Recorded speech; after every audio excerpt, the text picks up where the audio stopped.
Finalmente chegamos no arco de Elbaf do mangá de One Piece, um momento tão esperado aos fãs do Usopp, que é marcado sim, preparado para ser o grande ponto de virada do personagem.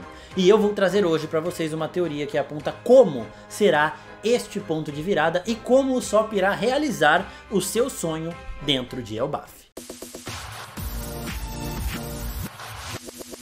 E aí seus geeks, tudo certo? Eu sou o Marcos Veloso e vamos com mais uma teoria de One Piece. Fazia tempo que eu não trazia teoria de One Piece e essa me empolgou muito, porque é o grande momento de virada do Usopp. Desde o Water 7 a gente está esperando o Usopp ter mais do Sogeking nele. Ele teve um certo destaque em Dressrosa, mas não foi o suficiente. E Elbaf é a ilha preparada para ser do Usopp desde o momento que a gente conhece Dory e Brog no mangá e no anime de One Piece, né? Então desde ali o Usopp está falando de se tornar um grande guerreiro do mar e a gente está esperando esse momento chegar para ele ter de fato esse destaque. E eu consegui encontrar uma forma dele ter sim todo esse destaque e dele realizar esse sonho subjetivo dele de uma forma bastante objetiva. Antes de eu começar a falar sobre isso, tenho que avisar que não tem spoiler do mangá aqui, tá? É uma teoria que não envolve o que aconteceu até o momento nesses capítulos iniciais de Elbaf, então podem ficar tranquilos que a gente não vai entrar em zona de spoiler. Bom, primeiro de tudo, a gente sabe que o Usopp é um mentiroso nato, né? E sendo ele esse mentiroso nato, ele inventa várias histórias. Só que, ao longo do caminhar da história de One Piece, a gente viu que algumas das histórias que o Usopp inventou no passado vão se tornando reais no presente. Esse é um padrão muito interessante da gente analisar das primeiras falas do Usopp. Eu fiz inclusive uma teoria falando da real natureza da Akuma no Mi do Chopper, envolvendo também uma mentira que o Usopp disse, mais precisamente uma mentira que ele disse para a mãe dele, falando que existia uma planta que poderia curar todas as doenças. Depois assistam que tá bem legal. E nisso, uma das mentiras que ele contou nos arcos iniciais, em Alabasta, em outros arcos de One Piece, é em relação ao martelo de 5 ou 10 toneladas que ele carrega. É um martelo que não pesa nada, mas ele pega pra assustar os inimigos, não pra bater, né? Porque se ele batesse, o inimigo ia ver que é um balão. Só que o Usopp usa essa mentira, e como as mentiras dele vão se tornando realidade, é de se esperar sim que um dia ele conseguirá levantar um martelo que ninguém mais consegue. Se você é conhecedor da mitologia nórdica, você já sabe que eu estou falando do Mjolnir. E por que o Mjolnir? O que o Mjolnir tem a ver com o Usopp e com Elbaf? Elbaf, ela é muito focada na mitologia nórdica, tanto que o líder de Elbaf, que a gente ainda não viu, ele ainda não apareceu, a gente sabe o nome, é Loki. Loki é inspirado no deus nórdico, conhecido como deus da trapaça, o Loki que a gente conheceu também um pouquinho mais através do universo cinematográfico da Marvel. Então assim, a gente está envolvendo uma ilha que de trás pra frente lida, se chama Fable. Fable é fábula, né? Um conto, então a gente vai viver um conto de fantasia e tudo mais. Ela envolve esses personagens com essa temática de viking e toda a mitologia nórdica, já que o grande líder deles se chama Loki. Então, envolvendo tudo isso, a gente pode esperar que tenhamos também outros artifícios da mitologia nórdica, envolvendo também a principal arma dessa mitologia, que é o Mjolnir, aquele martelo que só pode ser erguido por alguém digno. Então se o Usopp sempre brincou em conseguir levantar um martelo de 10 toneladas, algo que pouca gente no mundo conseguiria fazer, de fato um dia ele irá conseguir levantar o martelo que mais ninguém consegue, não importa a força daquela pessoa. As regras para se empunhar esse martelo do Thor, elas variam a cada adaptação, né? Lá na Marvel, por exemplo, se você for digno, você terá os poderes de Thor. O Visão chegou a levantar o Mjolnir, mas não acredito que ele teria os poderes de Thor naquele momento. Ele levantou porque ele era um ser completamente puro, ele tinha acabado de nascer, ele não tinha malícia nenhuma, ele não tinha nenhum mal. Já o Capitão América, no momento em que ele levanta, ele era digno de levantar e ele conseguiu os poderes de Thor. Também nos quadrinhos da Marvel tem alguma parada em relação a androides poderem levantar, porque eles não são humanos de fato, mas eles não teriam o poder de Thor, eles só conseguiriam levantar o Mjolnir e usá-lo dessa forma. O Visão usa o Mjolnir em A Era de Ultron, mas só para bater, ele não invoca raios nem nada. Já o Capitão América consegue invocá-los. E essas regras vão variando de universo para universo. One Piece poderia criar as suas próprias regras para essa mitologia. A única semelhança que esse martelo verdadeiro Mjolnir terá com os martelos falsos de Usopp é que para ele o peso vai ser normal. Se você é digno do Mjolnir, ele não vai pesar tanto na sua mão. Só que o impacto dele nos inimigos parecerá sim o impacto de um martelo de 5 ou 10 toneladas. E eu já cheguei a teorizar que o Usopp conseguiria levantar sim um martelo com toneladas de peso e tudo mais, mas eu achei que poderia ser, isso aí foi um vídeo que eu postei aqui há 2 anos mais ou menos, que poderia ser através do poder do Luffy, né? Como o poder do Luffy tem essas habilidades de liberdade, de imaginação, ele poderia afetar também os companheiros dele nisso e fazer com que o Usopp pegasse um martelo de papel e quando ele desse um impacto no inimigo, esse martelo pesasse sim 5, 10 toneladas, algo que acontece com a Toon Force, por exemplo, em desenhos como Papaléguas, quando ele levanta uma bigorna e ele solta a bigorna, ele levanta como se fosse papel, mas quando ela cai no coiote, ela cai com o peso de uma bigorna mesmo. A gente viu o Pernalonga fazendo várias coisas desse tipo.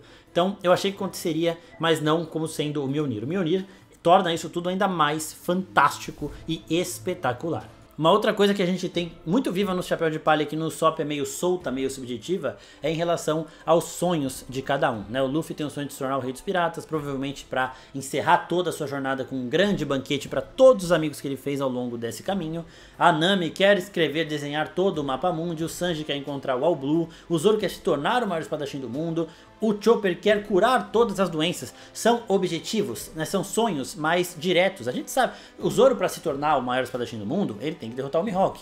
A Nami, para desenhar o mapa mundi completo, ela tem que rodar o mundo inteiro e desenhar o mapa mundi. O Sanji tem que chegar no lugar onde todos os mares se encontram. O Chopper tem que curar as doenças que ainda não tem cura, né? Então, são sonhos objetivos. Ou você faz ou você não faz, e a gente sabe quando eles vão acontecer. Agora, o sonho do Usopp é meio subjetivo, ou seja, a gente não sabe o que de fato é esse sonho. Ele quer se tornar um grande guerreiro do mar, tá? Mas o que vai dar a ele a prova de que ele agora é um grande guerreiro do mar? Quando vai ser este marco? Vai ser no dia que ele levantar o Mjolnir. Por quê? Porque o Mjolnir no mundo de One Piece muito provavelmente será aquele martelo que nenhum dos gigantes já conseguiu levantar.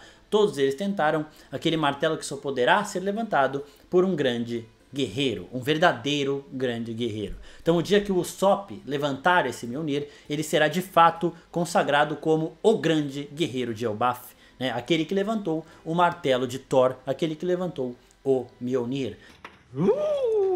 E sendo Loki, o deus da trapaça, essa oposição ao Thor, o deus do trovão que a gente conhece na mitologia nórdica, é muito de se esperar que o Usopp tenha este protagonismo em Elbaf, derrotando este Loki. A gente não sabe se o Loki é um rei bom ou ruim, se ele é um tirano ou se ele é bondoso, como a gente já viu o Rei Cobra, por exemplo. Mas muito provavelmente ele é um rei malvado, um rei que provavelmente esconde coisas do seu povo porque ele tem o nome, carrega o nome do deus da trapaça. E o maior trapaceiro de One Piece que a gente tem é o próprio Usopp. Então faz sentido o Usopp dar de cara com o deus da trapaça e derrotando esse deus da trapaça, ele obter esse grande destaque, encerrando o arco de Elbaf muito maior do que ele começou, agora sim como um grande guerreiro do mar. Isso provavelmente colocaria o Usopp como o chapéu de palha, o primeiro chapéu de palha a de fato realizar o seu sonho, né? O Sanji muito provavelmente já é o maior cozinheiro do mundo, mas esse não é o sonho dele. A Nami provavelmente já é a maior navegadora do mundo, mas esse não é o sonho dela. O Usopp se tornar um grande guerreiro do mar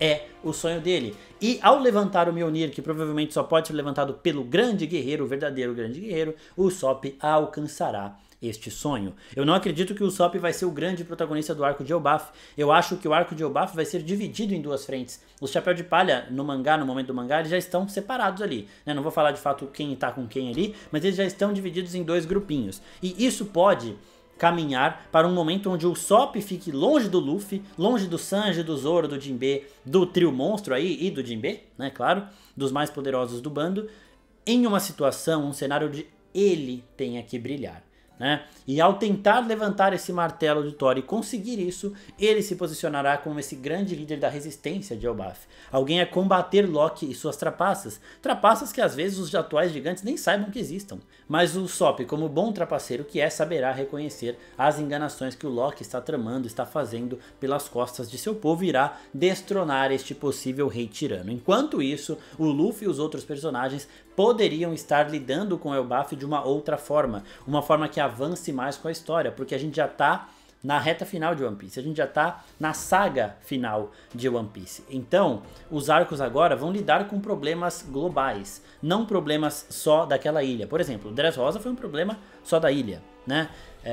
Alabasta foi um problema só do país. Então, esses arcos mais antigos, eles vão com problemas pontuais que tem algumas ramificações, aí, algumas consequências no resto do mundo de One Piece. Mas agora, como a gente viu em Wano, né, durante o ano muita coisa no mundo aconteceu. O arco de Egghead englobou todo mundo, englobou Gorosei, tava o Barba Negra fazendo as merda dele, tava o Shanks fazendo as merda dele, então todo mundo ali tava agindo e a gente foi vendo isso acontecer. Eu acredito que o Elbaf não vai ser diferente, mas eu acredito que o Elbaf vai ter uma mini quest, uma quest secundária que vai ser para o desenvolvimento do Usopp. A Nami ganhou um power-up desses aí quando ela obteve Zeus. Zeus é inspirado num ser da mitologia grega, o deus do trovão. Zeus, né, o deus do raio. Não sei a diferença de Thor e do Zeus aí é dessa daí. Um é raio, o outro é trovão, né? O Thor sendo o deus do trovão, provavelmente o Zeus é mais referente a raio do que trovão mesmo, né? Mas a Nami recebeu uma arma com uma inspiração mitológica da mitologia grega. O Usopp receberia essa arma com inspirações na mitologia nórdica, já que estamos em Elbaf,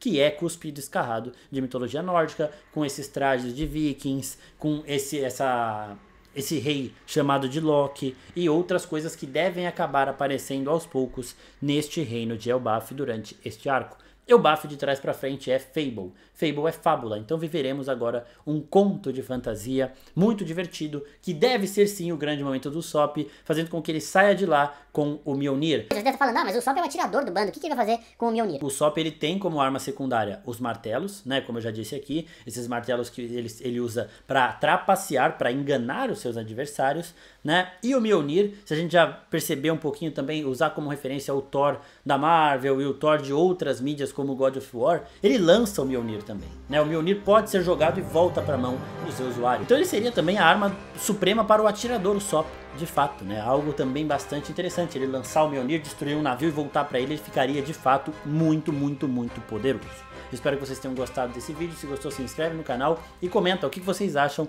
desta possibilidade do Usopp conseguir erguer o Mjolnir, um martelo tão pesado que mais ninguém no mundo consegue levantar. Só o Usopp, realizando assim uma das primeiras mentiras que a gente viu ele contar e realizando também o seu sonho de se tornar um grande guerreiro do mar, um grande guerreiro da história de Elbaf. Espero que tenham gostado. Se gostou, se inscreve no canal, curte aqui e até a próxima. Tchau, tchau.